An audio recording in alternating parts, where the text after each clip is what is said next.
நிம்மதியா விட்டுடு. அது ஏன்டா இந்த மானங்கட்ட பழப்பு? எங்க தலைவர் கூட சொன்னோம், ஜெயலலிதா செத்து போச்சு, 16 டிசம்பர்ல செத்துதா, 17 சொன்னோம்.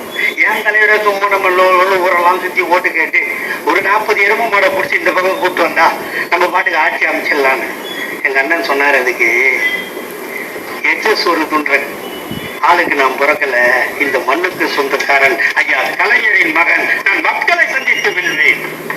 காத்திருந்தோம். இந்த மாநகட்ட பொழப்பு இல்லை. ஆனால் எடப்பாடி பழனிசாமி இந்த நாட்டில் எப்படி நீங்களாம் பார்த்துருப்பீங்களே,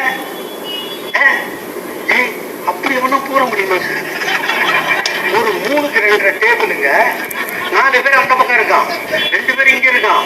இவன் அது உள்ள தலையை விட்ட உடனே அந்த இவன் இருந்தால திண்டுக்கல் சீனிவாசன், அவன் 2 காலையும் டக்குன்னு தூக்கிட்டான். இவன் கடிச்சிட போறான்னு. ஏன்னா இவன் பல்லுதான் தேமச்சா இருக்க, சும்மா இருந்தாவே சிரிச்சா மாதிரியே இருப்பான். அந்த ரஜினி படத்துல வடிவேலு மிரண்டு போய் காட்டுவாங்க,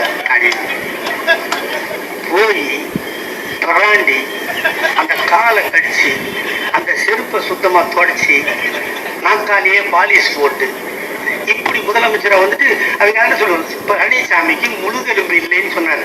யார்? எங்காலு. அவன் சொல்றான், நான் வலுவா தான் இருக்கேன், நீ ரொம்ப வலுவா தான் இருக்க, மானம் இல்லாத ரோசை கட்டு போய் வாழ ரெடியா, அதுதான் சொன்னாரு முழுகெலும்பு இல்லைன்னு.